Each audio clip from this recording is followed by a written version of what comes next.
Le FC Barcelone est en tête de la Liga avec seulement 79 points à 4 points d'écart avec leur ennemi de toujours, le Real Madrid. Une victoire ce dimanche au stade Montjuic conduirait, pourrait assurer exactement à l'équipe du Real Madrid de se rapprocher dangereusement du FC Barcelone.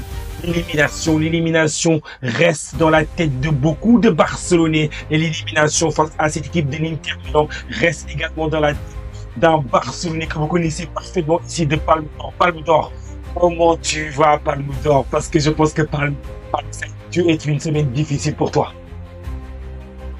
Non, bonjour Parisiens, c'est toujours un plaisir de partager le live avec toi. Franchement, ça va quand même, On a connu pire, même si c'est pas à ça on s'attendait. On remercie Dieu pour notre parcours. Je comprends. Franchement, je pense qu'il y a beaucoup de gens qui suivent la chaîne Parisienne Football qui sont attachés également à Palme d'Or, à ses analyses. Donc, du coup, je pense que beaucoup de gens vont se sentir un peu tristes pour toi, pour ton équipe du FC Barcelone. Et il y a beaucoup également de gens qui nous suivent, qui sont des amoureux du FC Barcelone. Donc, du coup, ma première question, comment tu te sens avec ce Classico qui arrive? Est-ce que tu penses que le mental des joueurs barcelonais sera à la hauteur de l'événement? Parce que quand on a vu ce qui s'est passé du côté de l'Inter Milan, on peut se poser des questions. Est-ce que les Barcelonais seront là au niveau de leur mental? Parce que leur mental en a pris quand même un petit coup quand même. Tu vois, Parisien, le Classico, ça n'aurait pas été le Classico, moi je te dis d'office que ça allait agir sur le match du Barça. Mais le Classico est déjà une motivation en soi déjà que je doute, même si c'est une partie infime qui va affecter le Barça, ce match de Inter. Vraiment, ça va vite s'effacer, ça va vite s'évaporer lorsque l'arbitre va siffler le début du match du Classico, parce que le Classico, c'est une motivation en soi. D'accord, ok. Le Classico, c'est une motivation en soi. On met de côté ce qui s'est passé du côté de l'Inter Milan. On oublie ce qui s'est passé notamment du côté de l'Inter Milan. Mais n'empêche que, quand même, on a vu des joueurs pleurer. Martin était effondré sur la pelouse. On a vu les larmes. Il a pleuré toutes les larmes de son corps. Et quand on regarde aussi Rafinha, on a l'impression que c'était les pleurs d'un joueur qui sentait que le ballon d'or, c'était quasiment. Ça va être compliqué quand même avec notamment cette défaite en Ligue des Champions. Non, après, c'est normal vu le match qu'on a eu vraiment à procurer contre Inter. C'est normal d'être frustré parce que à 2-0, on revient à 3-2. Et imagine-toi, Parisien, il y a la frappe de Yamal qui touche et le montant, sinon carrément, c'est un 4-2, le match est plié, l'Inter n'allait jamais revenir. On rate ça aussitôt, ils trouvent une occasion, ils égalisent comme ça, après ils gagnent en prolongation. C'est normal que les joueurs soient abattus comme ça. Mais tu vois, c'est un match déjà que les joueurs, je pense quand même de ce que j'ai vu de l'entraînement, ils ont oublié. Sinon, je n'allais pas les voir à l'entraînement le lendemain, malgré que l'entraîneur a donné un jour de repos. Beaucoup sont venus à l'entraînement, ils étaient vraiment heureux et ils ont répété les gammes, se préparer pour le Classico. Mais en entrant dans le vif du sujet, tu vois, l'Espagne, la Liga, 35e journée du championnat espagnol. Real de Madrid, Barcelone, c'est un classico, c'est un match à part. Les enjeux du match Barça-Real de Madrid, quatrième classico de la saison. Faut pas l'oublier. Ce match est clairement le tournant de la saison pour le championnat. Une victoire du Barça et le titre lui tendra les bras, tandis qu'une succès merengue permet de relancer totalement cette fin de saison avec ces deux rivaux. Est-ce que le Real peut-il renverser la vapeur? On a vu un Real sur les 3 derniers matchs. C'était 3 matchs très très difficiles parce qu'au FC Barcelone. Est-ce que tu penses que ce Real-là aura le caractère? Parce qu'on sent qu'on a un Real quand même, Palme d'Or, qui évolue positivement récemment. Je sais pas si tu le sens autant que moi je le sens, mais je sens un Real qui est beaucoup plus mieux structuré, notamment avec Arda Güler qui a intégré l'effectif du Real en tant que titulaire. Mais tu vois, Parisien, j'ai envie d'être un peu honnête et de me dire que le Real de Madrid, vraiment, c'est la période où il faut vraiment encore tenter un coup ou vraiment prendre ce Barça-là. Mais je vais vite décourager les Madrilènes. Il faut se rappeler que le Real de Madrid, auteur d'une saison délicate, le Real de Madrid semble apparaître dans un cycle de transition. Mais elle a su se battre dans chaque compétition dans laquelle il a participé avec notamment 2 défaites en finale de la Supercoupe d'Espagne en janvier 2005 contre ce Barcelone et en Coupe d'Espagne, il a 2 semaines et plus défaite 3-2 après prolongation contre ce même Barcelone-là. Donc cet ultime classico ressemble quelque peu à un baron d'honneur pour le Real de Madrid qui paraît revenir à un point de son rival de toujours. Oui, je prends note. En tout Les cas, Merengues se déplaceront. Tu vois, les Merengues se déplaceront avec confiance. Malgré leurs 4 victoires de rang en championnat,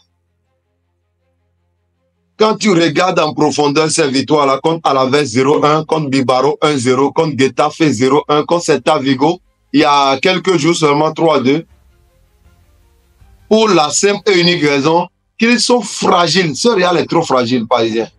Sur le terrain, à chaque rencontre disputée, peu importe la compétition, ces matchs dont je viens de citer là, ce Real de Madrid arrache ces matchs-là, sur le coup de fil et dans le contenu du match. Seulement le dernier match, c'était à Vigo. Une était le sauvetage de Courtois, où le ballon le dépasse et filait tout droit dans le filet. Il tourne dos, il rattrape ce ballon-là. Le Real de Madrid allait encore perdre 2 points là. La fragilité du Real de Madrid, elle se démarque largement et on la voit. Pour rappel, les Madridistas ont perdu 13 matchs parisiens cette saison, toutes compétitions confondues, contre seulement 2 matchs perdus la saison passée. C'est pour dire que même si ce Real de Madrid semble être une équipe un peu en train de se retrouver, dans le contenu, franchement, il faut le dire, ça laisse encore un peu à désirer. Ça laisse encore un peu à désirer. Donc, du coup, quand on regarde un peu l'état des formes des équipes, le match aura lieu notamment ce dimanche. On a hâte d'y être. On regarde les joueurs qui sont potentiellement absents pour cette confrontation directe. On a Daniel Rodriguez, notamment du côté du FC Barcelone. On a également Jules Koundé qui est absent jusqu'à mi-mai. Donc, du coup, il ne devrait pas être sur la pelouse. En principe, d'après exactement les données que nous avons actuellement, Marc Bernal, qui lui s'est fait les ligaments croisés, qui devrait être absent jusqu'à mi-août 2025. Marc Casado, lui, le stabilisateur, notamment de ce jeu, de cette équipe du FC Barcelone, est absent jusqu'à mi-mai. Donc, du coup, il a repris notamment l'entraînement, il commence à revenir, mais il sera trop juste pour pouvoir jouer dans ce match-là. Pablo Torre, également incertain pour ce match. On sait que sur le côté des bonnes nouvelles, on a Lewandowski qui est de retour, Baldé qui est également de retour. Est-ce qu'ils seront assez bons, enfin, est-ce qu'il sera OK pour jouer? Lewandowski, on l'a vu faire une réapparition. Cette équipe de l'Inter Milan. En tout cas, côté du Real, le Real Madrid, on a Antonio Rudiger qui est suspendu en principe, mais également qui est blessé également. Il est blessé jusqu'à fin juillet 2026. Du coup, la saison elle est quasiment terminée. Il pourra revenir pour le mondial des clubs. Carvajal qui est également absent jusqu'à début septembre en principe. David Alaba qui lui s'est fait exactement une blessure au ménisque qui ne jouera pas du tout durant la saison. On a Eder Militao qui s'est fait également croiser. Il va reprendre fin juillet 2025. Eduardo Camavinga, il est absent jusqu'à mi-juin. Il s'est fait directement une blessure au tendon. Fernand Mendy qui est également blessure musculaire qui devrait être absent jusqu'à mi-mai. Palme d'or, j'ai même plus de souffle tellement qu'il y a des blessés. Franchement, la saison, on a hâte qu'elle arrive quand même au bout, quand même, Palme d'or, hein. Mais Parisien, tu vois, j'ai pris mon temps de jeter un peu le coup d'œil sur l'effectif des 2 équipes, les absents, les blessés et ceux qui sont présents. Tu vois, l'effectif du Barça et du Real de Madrid, c'est un truc vraiment qu'on n'a pas su gérer cette saison et ça nous a coûté d'ailleurs la Champions League. Ben, je pense qu'avec la présence de Baldé, de Koundé, le match aurait pu être un autre match. Même si on pouvait ne pas gagner ce match, quand même, le Barça allait avoir plus de joueurs vraiment titulaires et des joueurs qui ont montré vraiment leur importance dans ce 11-là pour affronter mieux ce Inter-là. Donc, je me penche un peu sur l'effectif du Barça. Tu vois, à coup physiquement, contre Inter, quand tu prends Baldé, il n'a pas joué en Italie et demeure fortement incertain pour moi quand même aujourd'hui. Parce que la dernière fois, on nous a vendu du rêve, il sera de retour. Mine de rien, c'est même Lewandowski qui est de retour avant lui. Donc, pour le moment, moi, je dirais que Baldé, il est absent pour moi. Même cas de figure pour Casado, même s'il doit recevoir le feu vert médical, tant qu'on ne te donne pas le feu vert, moi, je ne vais plus faire confiance quand même aux infos qui me disent Casado est prêt à jouer. C'est vrai, j'ai lu. Mais tant que tu n'as pas le feu vert, pour moi, c'est que tu es absent. Tu prends Marc Bernat, lui, il est blessé depuis le début de la saison, ligament croisé. Il ne va pas pouvoir jouer ce match. Koundé aussi, il s'est blessé. Malheureusement, il nous a manqué. Lui-même ne sera pas là. Tu as parlé de Lewandowski, par exemple. Lui, il faut rappeler quand même que c'est 25 buts en championnat. Lui, il a retrouvé quand même quelques minutes contre Inter. Malheureusement, ça ne nous a pas servi. Mais quand tu prends les ailes, Rafinha, 16 buts et 9 passes décisives en Liga. Tu prends Yami Yamal, 6 buts, 12 passes décisives en Liga toujours. Ils seront bien là, mais quand même, c'est des joueurs qui seront très importants pour ce Barça-là. Je me penche du côté du Real de Madrid. Les absences longues datent de Dani Carvajal et Eder Militao. Ils ne seront pas disponibles pour ce match. Je prends Kamavinga, il ne sera pas disponible non plus pour ce match parce que c'est fin de saison, ils avaient déclaré. Mendy aussi, c'est fin de saison. Alaba, fin de saison.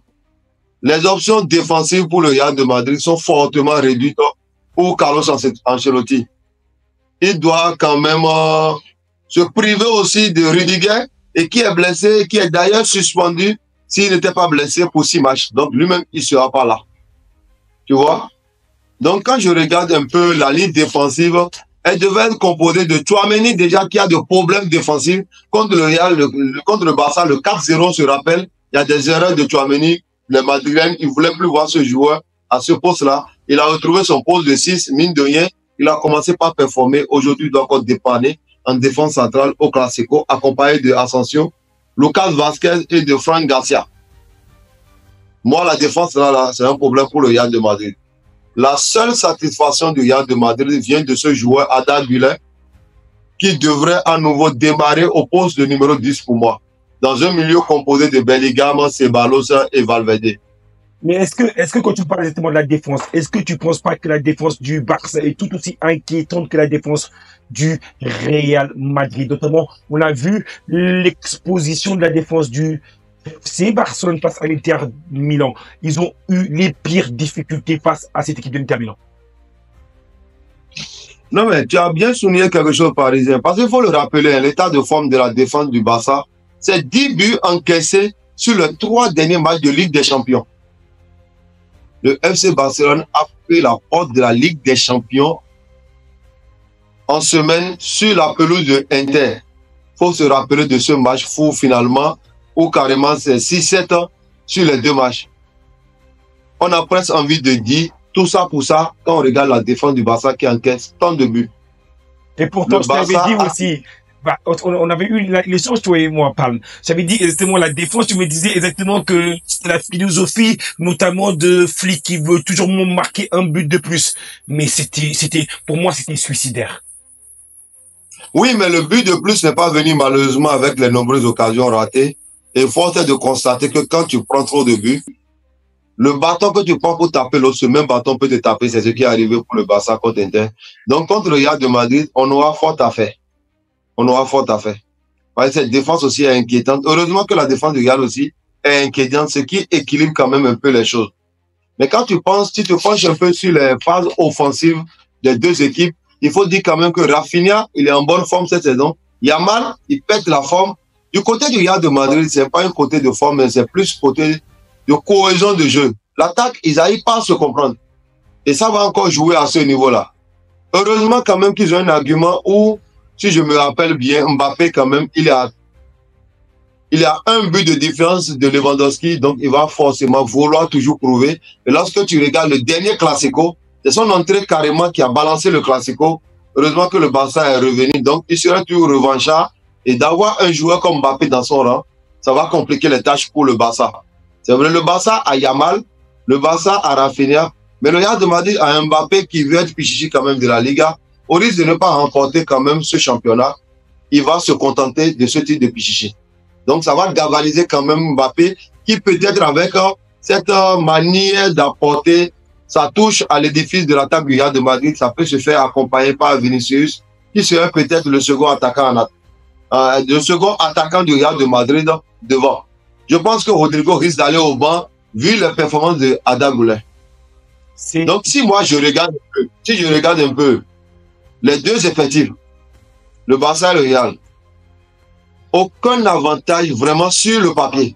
Si ce n'est pas l'avantage psychologique qu'a le Barça d'avoir déjà gagné ce Real de Madrid 3 fois d'affilée sur la saison, franchement, ça se joue à un truc de près. Le Barça prend légèrement l'avantage psychologique sur le Real de Madrid pour moi. Je me pose la question concernant l'avantage psychologique. Est-ce que le Barça a vraiment l'avantage psychologique sur le Real? Oui, peut-être quand on regarde un peu les confrontations directes, mais quand le Real a vu ce que le Barça a fait récemment, notamment face à l'Inter, ils doivent se dire, si eux ils l'ont fait, pourquoi pas nous aussi, on serait capable de faire tomber et de faire pleurer encore les larmes des Barcelonais et de les griller, notamment sur la ligne d'arrivée. Est-ce que ça aussi, pourquoi pas? Moi, je me dis, pourquoi pas exactement avoir un Real Madrid avec un mental plutôt requinqué? Mais tu vois, c'est vrai qu'on peut réfléchir comme ça aussi. Mais ce qui va m'étonner, c'est de voir le Real de Madrid jouer comme Inter. Parce que Inter, ce n'est pas cette saison ils ont commencé, il faut le rappeler. Quand on dit Inter est fort sur le coup de pied arrêté, les gens pensent que c'est sur une saison, ça se prépare, c'est faux. C'est sur plusieurs saisons et Inter est sûr de ses forces à lui. Le Real de Madrid n'a pas l'habitude de jouer comme ça et ce n'est pas du jour du lendemain qu'ils vont jouer comme ça. Ils risquent d'avaler leur match. Donc c'est quand même sur ces bémols-là que j'ai du mal à voir ce Real de Madrid faire la même chose que Inter. Vraiment, les demi-occasions mettent au fond. Même mener 3-2, revenir 3-3 et gagner en prolongation. Je doute fort que ce Real de Madrid soit capable, avec son jeu, sa manière de jouer, de vraiment faire du Inter ce classico-là. D'accord, ok, c'est noté. Quand on regarde un peu les dernières confrontations directes entre le Barça et le Real Madrid, on voit que sur les 66 derniers matchs, c'est 26 victoires pour le Barça contre 20 victoires pour cette équipe du Real Madrid et 10 matchs nuls. Quand on regarde un peu les dernières confrontations, elles sont toutes à l'avantage du FC Barcelone, notamment la dernière, c'était la Coupe du Roi, la finale, où le Barça a battu le Real sur le score de 3-2. Avant ça, il y avait eu la Super Coupe d'Espagne où est-ce que le Barça avait mis une correction à l'équipe du Real Madrid sur le score de 5-2. Avant ça encore, il y avait eu la fantastique victoire sur le score de 4-0, notamment sur la pelouse du stade Santiago Bernabéu en Liga Española. Pour remonter à une victoire du Real sur le Barça, il faut remonter jusqu'au 21 avril 2020. Un mois,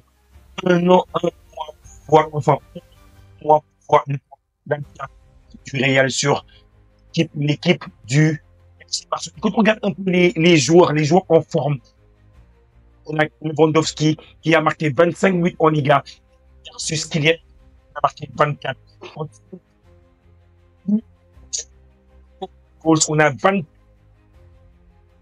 Lewandowski contre 20,59 pour Mbappé. C'est-à-dire que Mbappé, dans des positions où il est attendu de marquer, il fait beaucoup mieux que Lewandowski. C'est quand même impressionnant comme statistique, hein, parce que Kylian Mbappé, moins d'expected goals, il marque plus que il marque quasiment autant que Lewandowski. C'est quand même une statistique assez impressionnante.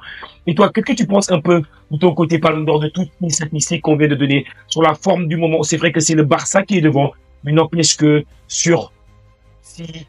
encore sur ce qui est sorti du moi, je suis quand même un peu mitigé. C'est pour ça que je me dis que est-ce que un FC Barcelone qui va se vouloir exactement prendre sa revanche sur le Real, ou est-ce que tu as plutôt un FC Barcelone qui aura un peu le moral dans les chaussettes? C'est une question quand même que je me pose. Mais Parisien, tu vois, avant de répondre définitivement à la question, moi j'ai soulevé 4 points. les paramètres à prendre en compte pour ce classico-là. On a parlé de FC Barcelone qui a remporté 3 classicos contre le Real de Madrid déjà cette saison, en inscrivant au moins 3 buts par match. Ça fait 12 contre 4 sur les 3 matchs. Ça, c'est le premier point. Le deuxième point, c'est l'élimination en semaine contre l'Inter. Elle peut être un poids pour l'état d'esprit et la fraîcheur des Barcelonais. Ça, il faut le dire, même si je suis Barcelonais. Maintenant, il y a le duel de Pichichi entre Lewandowski qui a 25 buts et Mbappé qui a 24 buts, qui peut galvaniser les deux. Ça, c'est le troisième point. Mais le quatrième point, le Real de Madrid en a gros sur le cœur après avoir perdu la Super Coupe et a loupé la seconde trophée qu'on l'a arraché. Ça, c'est les 4 points là. Et quand tu regardes l'état de forme de Mbappé, le Barça a intérêt à vite se lever et à marquer des buts pour ne pas être surpris par ce joueur qui, depuis déjà le Paris Saint-Germain, lorsqu'il croise le Barça, il montre quand même qu'il a un regain de forme et il arrive souvent à stater contre le Barça, même quand il ne fait pas un match extraordinaire. Donc le Barça quand même a intérêt à vite se réveiller, quitte à voir un Mbappé qui va vraiment surfer sur sa réussite contre le Barça et gagner ce match-là. On n'a pas droit à l'erreur. Mais quand moi je regarde brièvement la probabilité, les pourcentages de ces matchs-là parisiens, la victoire du FC Barcelone contre le Real de Madrid, pour moi, a une probabilité de 56% pour ce match de Classico-là. 56%. Le match nul, oui, le match nul entre les deux, c'est 17%. Et la victoire du Real de Madrid, c'est 27%. Le Real, ce n'est pas Inter. Le Real ne pourra pas faire le jeu de Inter. Même s'il a Mbappé qui est vraiment en forme, il va falloir compter sur ses coéquipiers. Parce que si lui marque et derrière, il a des failles, je te promets que le Barça va marquer autant et pourquoi pas marquer plus que lui. C'est noté. Et qui vois-tu être le joueur qui sera le joueur décisif dans ce match-là entre le Real Madrid et le FC Barcelone? Côté Real, qui tu pourrais voir être le joueur qui va changer ce match? Non, s'il doit avoir un joueur du côté de Real, il faut le dire, c'est Mbappé. Vinicius peut faire son jeu, mais franchement, s'il doit avoir un joueur qui va changer le jeu du côté du Real de Madrid, il va falloir compter sur Mbappé avec sa réussite contre le Barça. Par contre, si tu balances de l'autre côté là-bas, je te promets, Parisien, il y a un joueur qui est très revanchard et qui est un mec qui n'aime pas la défaite. On l'appelle Yamal. Il va faire du sale à ce Real-là. Il va falloir que le tacle le blesse, sinon, franchement, il va déchirer les filets de ce Real de Madrid. Il est vénère là où il est là. Il est vraiment en colère. Il ne digère pas la défaite contre Inter. Et il va se venger contre le Real de Madrid. Madrilène, ayez peur. Lamine Yamal arrive. En tout cas, c'est le warning quand on voyait Palme d'Or. Palme, il faut absolument qu'on termine par les pronostics. Tu as dit exactement que tu faisais de cette équipe du FC Barcelone ton favori. Tu les mets à hauteur de 56%. Et dans ce cas-là, pour donner ton pronostic, qu'est-ce que tu vois en termes de résultat final? Du Real ou du Barça pour toi? Non, mais mon pronostic, malheureusement, c'est que le Barça encaisse beaucoup de buts récemment. C'est pour ça que je vais m'arrêter à un 4-2, sinon j'allais dire un 4-1. Mais ce Barça encaisse beaucoup de buts. Et même si on va marquer des tonnes à ce Real de Madrid, qui n'empêche pas de prendre des buts, je pense que le Real va marquer quand même 2 buts dans ce match-là. C'est un match ouvert où Yamal va faire. Je préviens les Madrilènes, hein, ils n'ont qu'à écouter l'audio vraiment et enregistrer mes propos.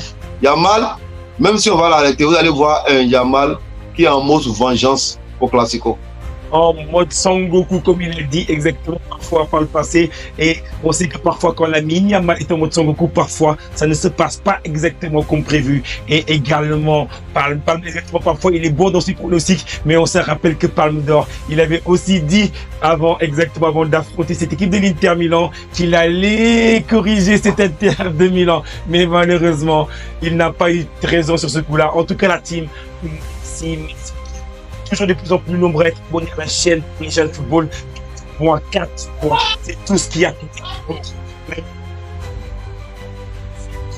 Beaucoup de gens nous disent que oui, Et l'équipe du Real Madrid, c'est le pire Real Madrid. Mais non, parce que malgré qu'il soit le pire Real Madrid, on a juste. Merci, Pam. Merci en tout cas, vous donnez toujours de plus en plus. Merci, Parisien. Un bon classico barcelonais au Madrid. À nous la victoire. Yamal en mode Sangoku encore. Ok, là, Amine en mode Sangoku.